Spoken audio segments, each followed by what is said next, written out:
Hello, ನಮಸ್ತೆ ಎಲ್ಲರಿಗೂ. ಇವತ್ತು ನಿನ್ನೆ ಮಾತಾಡ್ದಂಗೆ ಮಾಸ್ಟರ್ಸ್ ಬಗ್ಗೆ ಮಾತಾಡೋಣ ಅಂತಿದ್ದೆ. ಇವತ್ತಿನ ಸ್ವಲ್ಪ ಡೀಪಾಗಿ ಹೇಳ್ತೀನಿ ಅಂತ ಬಂದೆ. ಇವತ್ತು ಏನು ಹೇಳಬೇಕು ಅಂತ ಇದ್ದೀನಿ ಅಂದರೆ, ಈ ಮಾಸ್ಟರ್ಸ್ ಮಾಡೋಕ್ಕೆ ಯೂನಿವರ್ಸಿಟೀಸ್ಗಳನ್ನೆಲ್ಲ ಸೆಲೆಕ್ಟ್ ಮಾಡ್ತೀರಾ, ಕಂಟ್ರಿ ಸೆಲೆಕ್ಟ್ ಮಾಡ್ತಿರ್ತೀರಾ.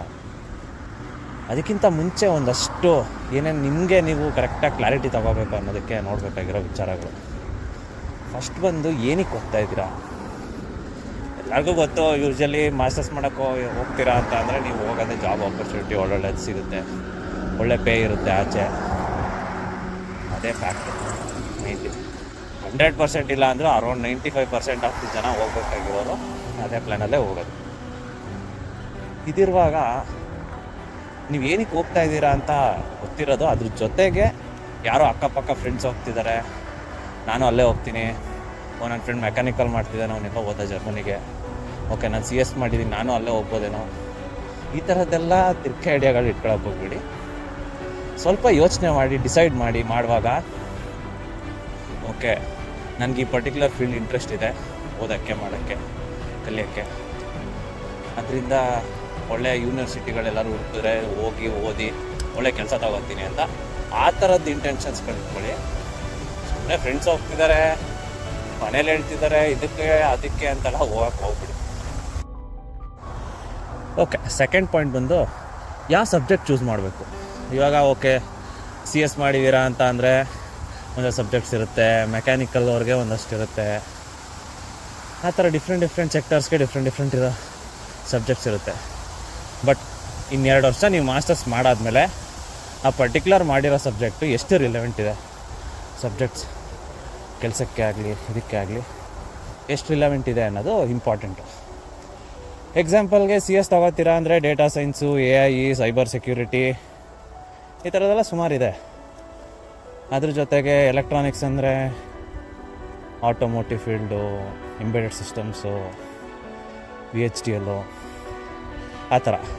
ಸೊ ನಿಮ್ಗೆ ಯಾವ್ದು ಕರೆಕ್ಟ್ ಅನಿಸುತ್ತೆ, ಯಾವ್ದು ಮಾಡ್ಬೋದು, ನಾನು ಯಾವುದನ್ನು ಮಾಡಿದ್ರೆ ನನಗೆ ಅರ್ಥ ಆಗುತ್ತೆ ಚೆನ್ನಾಗಿ, which I am more interested in, ಇವೆಲ್ಲ ನೋಡಿಕೊಂಡು ಡಿಸೈಡ್ ಮಾಡಬೇಕು. ಒಂದೊಂದು ಸತಿ ಸುಮ್ಮನೆ ಯಾವುದೋ ಒಂದು ಸಬ್ಜೆಕ್ಟ್ ತೊಗೊಬಿಡೋದು, ಇದು ಕೆಲಸ ಸಿಗುತ್ತೆ ಅಲ್ಲಿಗೆ ಹೋಗೋಣ ಮಾಡೋಣ, ಸುಮ್ಮನೆ ಎಕ್ಸಾಮ್ ಬರೋದ್ವಾ ಪಾಸ್ ಆದ್ವಾ, ಆ ಥರ ಇರೋಲ್ಲ ಯೂಶ್ವಲಿ. ಆಚೆ ಹೋದರೆ ಯೂನಿವರ್ಸಿಟೀಸ್ಗೆ ಯೂಶ್ವಲಿ ನಿಮಗೆ ಪ್ರಾಜೆಕ್ಟ್ಸು, ಪ್ರಾಬ್ಲಮ್ ಸಾಲ್ವಿಂಗ್ ಸ್ಕಿಲ್ಸ್ ಆಗ್ಬೋದು, ಇವೆಲ್ಲ ತುಂಬಾ ಮ್ಯಾಟ್ರ್ ಆಗುತ್ತೆ. ನೀವು ಸುಮ್ಮನೆ ಗಟ್ಟೊಡ್ದು ಮಾರ್ಕ್ಸ್ ತಗೋತಾ ಇದ್ವಿ, ಚೆನ್ನಾಗಿ ಬಂದಿದೆ ಮಾರ್ಕ್ಸು, ಇದನ್ನ ಇಟ್ಕೊಂಡು ಆಚೆ ಹೋಗಿ ಏನೋ ಮಾಡ್ಬೋದು ಅಂತ ಅಂದರೆ ಅದೆಲ್ಲ ಕನಸೆ, ಮರ್ತುಬಿಡಿ ಅವನ್ನೆಲ್ಲ. 3ನೇ ಪಾಯಿಂಟ್ ಬಂದು ಕಂಟ್ರಿ ಸ್ಪೆಸಿಫಿಕ್ಕು. ಯಾವ ಕಂಟ್ರಿ ಚೂಸ್ ಮಾಡಬೇಕು. ಯೂಶ್ವಲಿ ಎಲ್ಲ ಕಂಟ್ರಿಲೂ ಎಲ್ಲ ಕೋರ್ಸಸ್ಸು ತೊಗೊಂಡ್ರೆ ಎಲ್ಲದನ್ನು ಕೆಲಸ ಸಿಕ್ಬಿಡುತ್ತೆ ಅನ್ನೋದೆಲ್ಲ ಸುಳ್ಳು. ಮೇಯ್ನಾಗಿ ಕಂಟ್ರಿ ಸ್ಪೆಸಿಫಿಕ್ ಅಂತ ಅಂದರೆ ನೋಡಿ, ನೆದರ್ಲ್ಯಾಂಡ್ಸ್ ಆಗ್ಬೋದು, ಐರ್ಲ್ಯಾಂಡ್ ಆಗ್ಬೋದು, ಇಂಥ ದೇಶಗಳಲ್ಲಿ ಫೈನಾನ್ಷಿಯಲ್ಲು, IT, ಇಂಥ ಬಿಸ್ನೆಸ್ಸು ಚೆನ್ನಾಗಿದೆ. ಬಿಕಾಸ್ ಅಂಥ ಹೆಡ್ ಕ್ವಾರ್ಟರ್ಸ್ ಇದೆ, ಫ್ಯಾಕ್ಟ್ರೀಸ್ ಇದೆ, ಅದರದ್ದೇ ಅಂಥ ಆಫೀಸ್ಗಳಿದೆ. ವೆನ್ ಕಮ್ಸ್ ಟು ಜರ್ಮನಿ, ಅಲ್ಲಿ ಆಟೋಮೋಟಿವು, ಮ್ಯಾನುಫ್ಯಾಕ್ಚರಿಂಗು, ಆ ಥರ ಡಿಫ್ರೆಂಟ್ ಫೀಲ್ಡ್ಸ್ಗೆ ಡಿಫ್ರೆಂಟ್ ಕಂಟ್ರಿ ಇದೆ. ಸೊ ನೀವು ನೋಡ್ತಿರೋ ಅಂಥ ಫೀಲ್ಡು ವರ್ಕ್ ಮಾಡೋಕ್ಕೆ ಯಾವ್ದು ಚೆನ್ನಾಗಿದೆ ಅದನ್ನು ನೋಡ್ಕೊಂಡು ತಗೋಬೇಕು, ಕಂಟ್ರಿನ ಚೂಸ್ ಮಾಡಬೇಕಾಗುತ್ತೆ. ಇನ್ನು 4ನೇ ಪಾಯಿಂಟ್ ಬಂದು ವೀಸಾ. ನೀವು ಎಜುಕೇಷನ್ ಮಾಡ್ತಾಯಿದ್ದೀರಾ ಅಂದ ತಕ್ಷಣ ವೀಸಾ ಸಿಗುತ್ತೆ, ಎಜುಕೇಷನ್ ಮುಗಿಸ್ಬೋದು, ಅದೊಂದೇ ಸಾಕಾಗಲ್ಲ. ಎಜುಕೇಷನ್ ಮುಗಿಸಿದ್ಮೇಲೆ ನೀವು ಜಾಬ್ ಹುಡುಕಬೇಕು.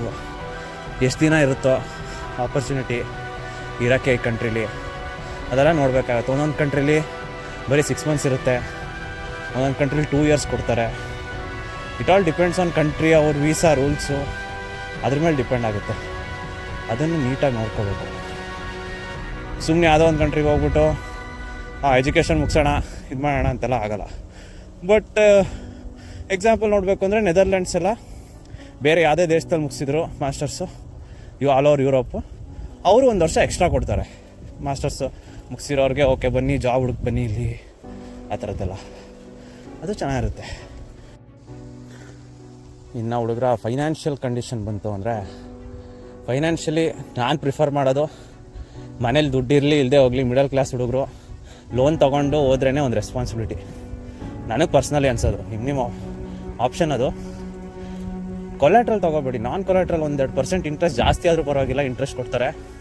ಹೋಗಿ ರಿಸ್ಕ್ ತೊಗೊಳ್ಳಿ ಲೈಫಲ್ಲಿ. ನೀವು ಸ್ವಂತವಾಗಿ ಲೋನ್ ತೊಗೊಂಡು ಲೋನ್ ತೀರ್ಸ ಅದ್ರ ಮಜಾನೇ ಬೇರೆ. ಮನೇಲಿ ಸಪೋರ್ಟ್ ಕೊಡ್ತಾರೆ ಅಂತ ಮನೇಲಿ ಇಸ್ಕೊಂಡು ಹೋಗೋದು ಈಸಿ, ನಿಮಗೂ ಅದು ಈಸಿ ಅನಿಸುತ್ತೆ. ಬಟ್ ಎಲ್ಲ ಮುಗಿಸಿ ಎಲ್ಲ at the end of the day masters ಎಲ್ಲ ಆದಮೇಲೆ ಇನ್ನೂ ಮನೇಲೇ ಡಿಪೆಂಡ್ ಆಗಿದ್ವಲ್ಲಪ್ಪ ಅಂತ ಅನ್ನಿಸ್ಬಾರ್ದು. ಅದು ಇಂಪಾರ್ಟೆಂಟು. ಸೊ ಇದೆಲ್ಲ ಮಾಡಿದ್ರಿ ಅಂದರೆ ಕೊನೆಯಲ್ಲಿ ಇನ್ನೊಂದು ಲಾಸ್ಟ್ ಉಳ್ಕೊಳ್ಳೋದೇನು ಅಂತ ಅಂದರೆ, ಓಕೆಪ್ಪ ಜಾಬ್ ಆಗ್ತಾಯಿಲ್ಲ, ಓಕೆ ಮಾಸ್ಟರ್ಸ್ ಮುಗೀತು, ಜಾಬ್ ಆಗ್ತಾಯಿಲ್ಲ, ನೆಕ್ಸ್ಟ್ ಏನು ಮಾಡೋದು? ಏನಾದ್ರು ಪ್ಲ್ಯಾನ್ ಮಾಡಬೇಕಲ್ಲ. ಇವಾಗ ಈ ಕಡೆ ಲೋನ್ ಬೇರೆ ಇದೆ, ಈ ಕಡೆ ಜಾಬು ಸಿಗ್ತಾಯಿಲ್ಲ. ಆವಾಗ ಸೆಕೆಂಡ್ ಆಪ್ಷನ್ ಏನಾದರೂ ಇಟ್ಕೊಳ್ಳಿ. ಓಕೆ, ಇವಾಗ ನೆದರ್ಲ್ಯಾಂಡ್ಸ್ ನಾನು ಏನು ಹೇಳಿದೆ, ನೆದರ್ಲ್ಯಾಂಡ್ಸಲ್ಲಿ ಓಕೆ 1 ಇಯರ್ ನೀವು ಯಾವುದೋ ಬೇರೆ ಕಂಟ್ರಿಲಿ ಮಾಡಿದ್ರಿ ಮಾಸ್ಟರ್ಸು, ಅಲ್ಲಿ ಸಿಗಲಿಲ್ಲ ಕೆಲಸ ಅಂತ ಅಂದರೆ ನೀವು ಇಲ್ಲೂ ಬಂದು ನೆದರ್ಲ್ಯಾಂಡ್ಸಲ್ಲಿ ಇನ್ನೊಂದು ವರ್ಷ ಹುಡುಕ್ಬೋದು. ಆ ಥರ ಅದು ಸಿಗಲಿಲ್ಲ ನಿಮಗೆ, ಅದು ಆಗಲಿಲ್ಲ ಅಂದರೆ ನೀವು ಇನ್ಯಾವುದಾದ್ರು ಬೇರೆ ಜಾಬ್ ಹುಡ್ಕೋದೇ ಆಗಲಿ, ಇಲ್ಲ ನೀವು ಹಳೆ ಕಂಪ್ನಿಲಿ ವರ್ಕ್ ಮಾಡ್ತಾಯಿದ್ರೆ ಅಲ್ಲೇ ಮತ್ತೆ ಕೆಲಸ ಸಿಗುತ್ತಾ, ಇದೆಲ್ಲ ಒಂದು ಸ್ವಲ್ಪ ಯೋಚನೆ ಮಾಡ್ಕೋಬೇಕಾಗುತ್ತೆ. ಇದೆಲ್ಲ ಮಾಡಿಕೊಂಡ್ರೆ ನೋಡಿ ಒಂದು ಫೈನಲ್ ನಿಮಗೆ ಲಿಸ್ಟ್ ಸಿಗುತ್ತೆ. ಓಕೆ, ಈ ದೇಶಗಳು, ಈ ಬಡ್ಜೆಟ್ ಕನ್ಸ್ಟೆಂಟ್ಸ್ ಇಷ್ಟಿದೆ, ಈ ಸಬ್ಜೆಕ್ಟ್ ನಾನು ಚೂಸ್ ಮಾಡಬೇಕು ಅಂತಿದ್ದೀನಿ. ಓಕೆ, ಇದ್ರ ಮೇಲೆ ನೆಕ್ಸ್ಟು ಯೂನಿವರ್ಸಿಟೀಸ್ ಯಾವ್ದು ಅದನ್ನು ಆಫರ್ ಮಾಡುತ್ತೆ, ಯಾವ ಕಂಟ್ರೀಸ್ ಅದು ಇದು ಅಂತ ನೋಡ್ಕೊಂಡು ನಿಧಾನಕ್ಕೆ ಡಿಸೈಡ್ ಮಾಡ್ಬೋದು. ಡೈರೆಕ್ಟ್ ಸುಮ್ಮನೆ ಒಂದು ಕನ್ಸಲ್ಟೆನ್ಸಿಗೆ ಹೋಗ್ಬಿಟ್ಟು ಅವ್ರು ಏನೋ ಹೇಳ್ತಾರೆ, ನೀವೇನೋ ಹೇಳ್ತೀರಾ, ಅವ್ರು ಯಾವುದೋ ಒಂದು ಹೇಳ್ಬಿಟ್ಟು ಓಕೆ ನಿಮ್ಗೆ ಸಿಗುತ್ತೆ ಅಂತ ಕಳಿಸ್ತಾರಲ್ಲ, ಅದಕ್ಕೆಲ್ಲ ಹೋಗ್ಬೇಡಿ. ಅದು ಅಷ್ಟು ಬ್ಲೈಂಡಾಗಿ ಹೋಗೋದೆಲ್ಲ ತಪ್ಪು. ಸುಮಾರು ಜನ ಹಂಗೆ ಹೋಗಿ ಅನುಭವಿಸ್ತಾ ಇರೋರನ್ನ ನೋಡ್ತಾ ಇದ್ದೀನಿ ಇವಾಗ. ಅದೆಲ್ಲ ಮಾಡ್ಕೊಳಕ್ಕೆ ಹೋಗ್ಬಿಡು.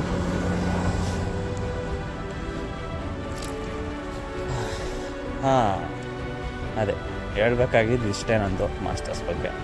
ನಿಮ್ಗೇನಾದರೂ ಡೌಟ್ಸ್ ಇತ್ತು, ಏನಾದ್ರು ಕೇಳಬೇಕು ಇನ್ನೂ ಜಾಸ್ತಿ ಅನಿಸುತ್ತೋ ಅಂದರೆ ಕಮೆಂಟ್ ಹಾಕಿ ಕೆಳಗಡೆ. ನಾನು ಎಲ್ಲ ಕಮೆಂಟ್ಗೆ ರಿಪ್ಲೈ ಮಾಡ್ತೀನಿ, ಅದಕ್ಕೆ ಕೆಡಿಸ್ಕೊಬೇಡಿ. ಮತ್ತು ಇನ್ನೂ ಬೇರೆ ವಿಚಾರಗಳ ಜೊತೆ ಬರ್ತೀನಿ ವಿಡಿಯೋ ಮಾಡೋಕ್ಕೆ. ಇನ್ನು ಒಳ್ಳೊಳ್ಳೆ ಕಂಟೆಂಟ್ಸ್ ತೊಗೊಬರ್ತೀನಿ. ಲೈಕ್ ಮಾಡಿ, ಸಬ್ಸ್ಕ್ರೈಬ್ ಮಾಡಿ. ನಿಮ್ಗೆ ಇಷ್ಟ ಆಯಿತು ಅಂದರೆ ನಿಮ್ಮ ಫ್ರೆಂಡ್ಸ್ಗೂ ಶೇರ್ ಮಾಡಿ. ಮತ್ತೆ ಸಿಗ್ತಾ ಇರೋಣ. Okay guys, see you, bye.